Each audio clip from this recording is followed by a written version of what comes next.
রাধে রাধে বন্ধুরা, আজ করব করলা দিয়ে, সজনা দিয়ে, আম দিয়ে চচ্চড়ি।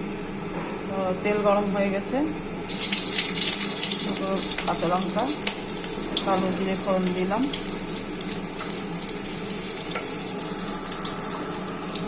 আর সজনা করলা এইভাবে কেটে রেখে দিলাম লম্বা লম্বা করে, সেটা দিয়ে দিলাম, দিয়ে কিছুক্ষণ ভাজবো।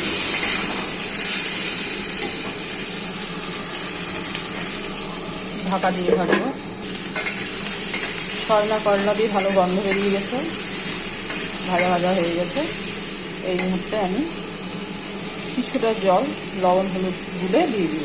বেশি জল দেবো না, যাতে এমনভাবে জল দেবো যাতে করলা আর সজনাটা আধা সেদ্ধ হয়, কারণ আম দেওয়ার পরে আবার আমাকে সেদ্ধ করতে হবে।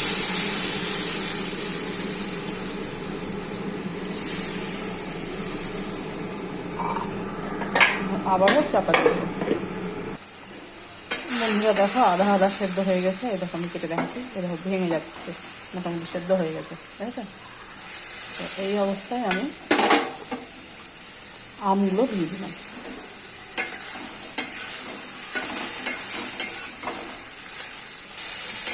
আমগুলো দেওয়ার পরে ভাজা ভাজা করলাম, ভাজা ভাজা হয়ে গেছে। দেখো আমগুলো দেওয়ার পরে এরপরে আরও কিছুটা জল তোমরা পরিমাণ বুঝে দিবে, যাতে সেদ্ধ হয় আমটাম সব। কিছুটা জল দিয়ে দিলাম।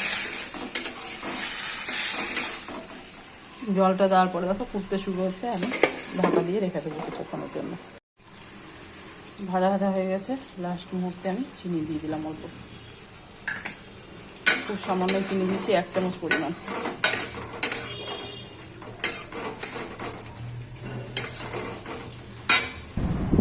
বন্ধুরা দেখো, নামানোর পরে কত সুন্দর হয়েছে। এটা খেতে অসাধারণ হয়, তোমরা করে খেও এবং কমেন্টে জানিও কেমন হয়েছে।